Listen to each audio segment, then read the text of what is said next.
मेरी कविता जिसका शीर्षक है पराई विभावरी, उसकी कुछ पंक्तियाँ आप सबके समक्ष प्रस्तुत करती हूँ। रात के अंधकार में मैं अकेले जा रही थी, घोर रजनी से मन में शत्रुता निभा रही थी। रिक्शे वाले ने पूछा, दीदी चल रही हो, बैठो कहाँ जाना है, क्यों अब तक खड़ी हो, समय देख लो यदि हाथ में लगाया घड़ी हो, जमाने का तो पता है ना, दिखने में तो लगती लिखी पढ़ी हो। उसे क्या पता मानवता से दूरियां बना रही थी, रात के अंधकार में मैं अकेले जा रही थी।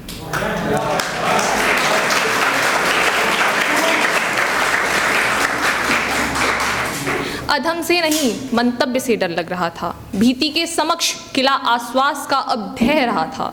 चित्त एक बात बिलख कर कह रहा था, न जाने क्यों तरुण पामर को अब तक सह रहा था। समाज की नीचता मुझे डरा रही थी, रात के अंधकार में मैं अकेले जा रही थी। उम्मीद थी तमिस्त्र के पीछे घर हो मेरा, नजरें ढूंढती कहाँ है कुटी मेरी, किधर मेरा बसेरा। त्रास से मन कांपता है, आदित्य दूर कर दो अधेरा, रात इसे डर लग रहा है अब तो आचार्य सवेरा। धरित्री आज मुझको बचा रही थी, रात के अंधकार में मैं अकेले जा रही थी। मन से पूछ रिक्शे पर बैठ गई मैं, विभीषिका के आतंक से सिकुड़कर ऐंठ गई मैं। निर्भीक होने का दिखावा कर रही हूँ, दुर्जन के खौफ से पग पग मर रही हूँ। सदन की चाह ले किसी अजनबी पर भरोसा जता रही थी, रात के अंधकार में मैं अकेले जा रही थी। मुझे परिवार की तब याद आई, मैं चाह कर भी रो न पाई। निशा की खाई में मैं समाई, कोहरे के आगे देता नहीं कुछ भी दिखाई। मैं थी शांत, तमी विभोर हो चिल्ला रही थी, रात के अंधकार में मैं अकेले जा रही थी।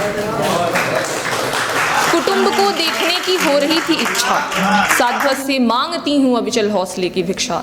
तरड़ी कर लो आज मेरी समीक्षा, धरड़ी विश्वास की ले रही परीक्षा। बुद्धि दहशत के गरल में नहा रही थी, रात के अंधकार में मैं अकेले जा रही थी। बेड़ियां अपनी जकड़ को कस रही हैं, हयात आज़ाद है या इस जाल में फंस रही है। अडिग पाँव मही में धस रही है, मनुष्य के कष्ट पर यह दुनिया कितना हंस रही है। मग्न रैन मुझे सता रही थी, रात के अंधकार में मैं अकेले जा रही थी। है अचल लालसा अयन की, चक्षु हो गया तृप्त देख झलक भवन की। छलक गई अश्रु जो अब तक उर्मे दफन थी, यामिनी ने बुझा दी प्यास नयन की।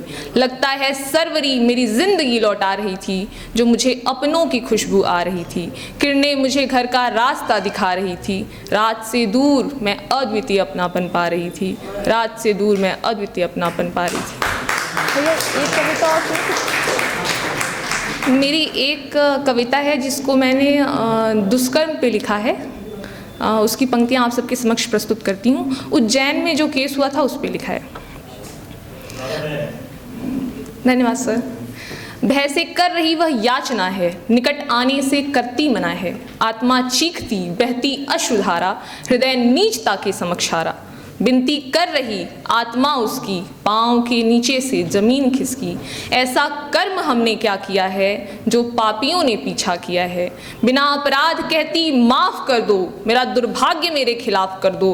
पिया तुमने भी माँ का छी रही है, क्यों मन तुम्हारा हो रहा विचलित नहीं है। निहत्थे पर नहीं यूं वार करते, मानवता को क्यों तार तार करते।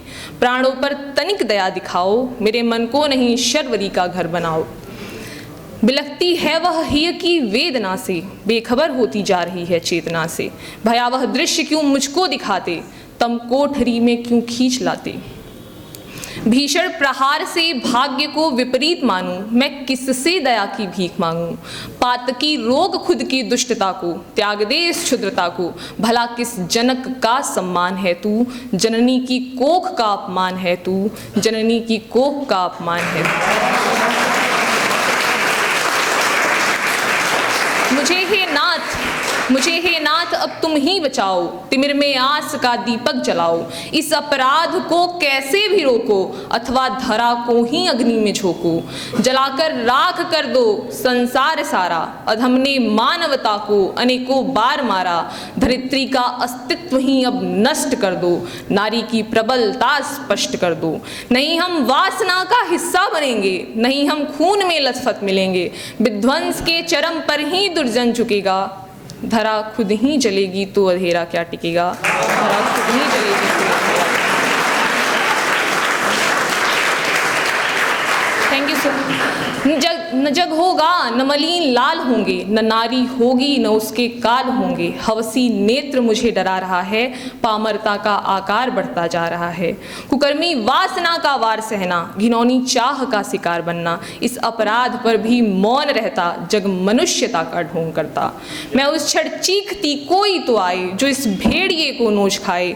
मगर नारी ही नोची जा रही है, राक्षसी भूख उसको खा रही है। मरण से ही मेरा अब न्याय होगा, कितनी ललनाओं के साथ यह अन्याय होगा। कब तक ललनाओं के साथ। आभार।